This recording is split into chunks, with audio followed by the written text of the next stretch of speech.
तो आज इस लेक्चर में हम देखने वाले हैं कि गो टू स्टेटमेंट क्या होती है सी लैंग्वेज में।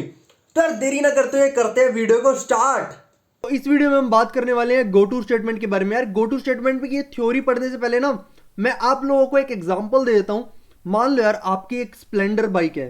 यार सबके पास स्प्लेंडर होती है, मतलब कई लोगों ने देखी तो होती है स्प्लेंडर।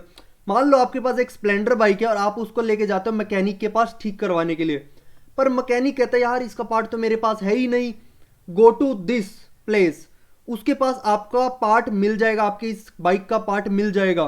तो आप क्या करते हो यार, बाइक तो ठीक करवानी है, आप जाते हो दूसरे मैकेनिक के पास और आप वहां से बाइक ठीक करवा लेते हो। तो यार गो टू फंक्शन भी ऐसे ही वर्क करता है, गो टू स्टेटमेंट भी ऐसे ही वर्क करती है कि आपको एक लाइन से दूसरी लाइन पे स्किप करवा देती है और एक लेबल पे जहां पर आपने लेबल डिक्लेयर करा होता है वहां पे आपको उठा के ले जाती है और फिर वहां से दोबारा से आपका चीजें स्टार्ट होनी शुरू हो जाती हैं।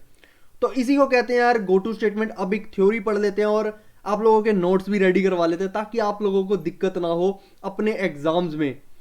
तो the go to statement transfers control to any other statement within the same function in C program. तो एक फंक्शन के अंदर यार सी प्रोग्राम के वो क्या करता है, आपको उठा के ले जाता है दूसरी जगह पे। They reduce program reliability and make program difficult to maintain. तो ये प्रोग्राम को डिफिकल्ट कर देती है, इसलिए कहते हैं यार इसको जितना कम से कम हो सके यूज करा जाए और अगर आपको इसकी जरूरत नहीं है तो इसको फालतू में यूज मत करो। देख लेते हैं यार, ये देखो गो टू लेवल यहां हम डिक्लेयर कर रहे हैं। उसके बाद ये क्या करेगा, यहां पर से हर चीजें स्किप करके यहां पर से वो आ जाएगा डायरेक्ट इधर इस लेबल नेम पर और यहां से वो आगे वर्क करना शुरू कर देगा।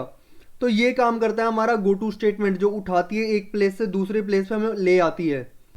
तो अब यार एक छोटा सा एग्जांपल देख लेते हैं। यहाँ पे मैंने एक प्रोग्राम बनाया, इसमें यार गो टू स्किप और यहाँ पे मैंने एक लूप क्रिएट करा है। आप इसका आउटपुट नीचे कमेंट सेक्शन में बताओ कि आपके हिसाब से इसका आउटपुट क्या होना चाहिए। देखो यार यहाँ पे मैंने एक गो टू स्टेटमेंट बनाई है स्किप और उसके बाद मैंने फॉर लूप लगाया और फिर लगाया मैंने यहाँ स्किप। ये स्किप क्या कर रहा है, ये वाला जो स्किप है ये हमारा डिफाइन है यहाँ नीचे, ठीक है।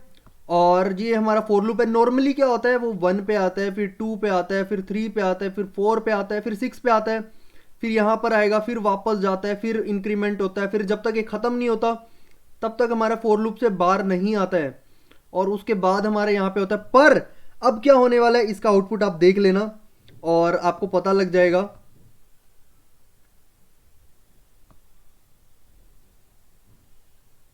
ये देखो यार, we have skipped the loop, हमारा लूप यहाँ पे चला नहीं है और हमने लूप को स्किप कर दिया है।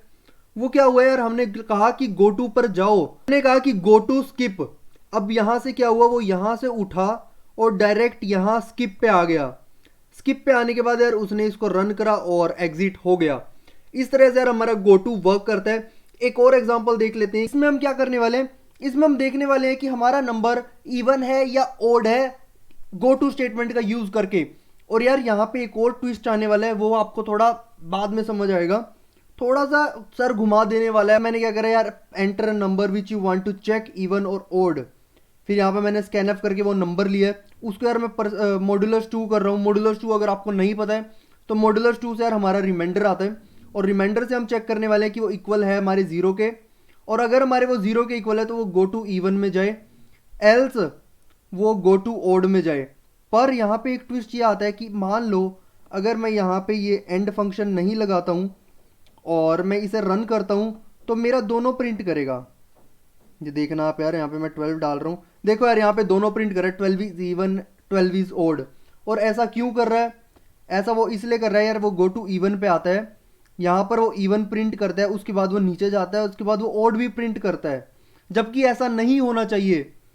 तो यार इसके लिए मैंने क्या करा, एक और गो टू स्टेटमेंट बना दी कि वो जैसे ही इवन में आए वो ओड पार्ट को स्किप करके एंड पर आ जाए और इसके बाद वापस नॉर्मली रन करने लग जाए। और हमें ओड में ज़रूरत नहीं है, क्योंकि अगर वो ओड में आता है तो वो ओड में आके यहाँ आएगा, उसके बाद यहाँ आएगा और ख़त्म हो जाएगा।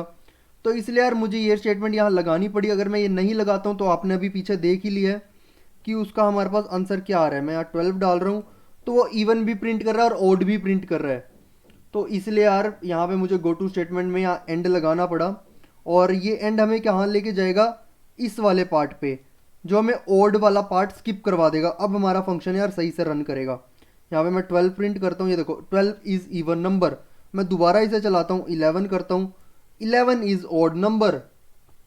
तो यार इसी तरह से हमारा ये फंक्शन वर्क करता है। तो यार ये चीज़ ज़रूर याद रखना, क्योंकि ये चीज़ इंपॉर्टेंट है कि आप यार यहाँ पर एक एंड स्टेटमेंट लगा दो, एक एंड गो टू लगा दो, जिससे क्या हो वो इस वाले पार्ट को स्किप कर जाए। तो यार यही एक थी जो चीज़ समझाने वाली थी। आई होप यार आपको ये समझ आ गई हो। तो यार इसी के साथ वीडियो को यहीं पे करते हैं एंड। आपको यार जो भी डाउट है नीचे कमेंट सेक्शन में मुझे ज़रूर बताओ।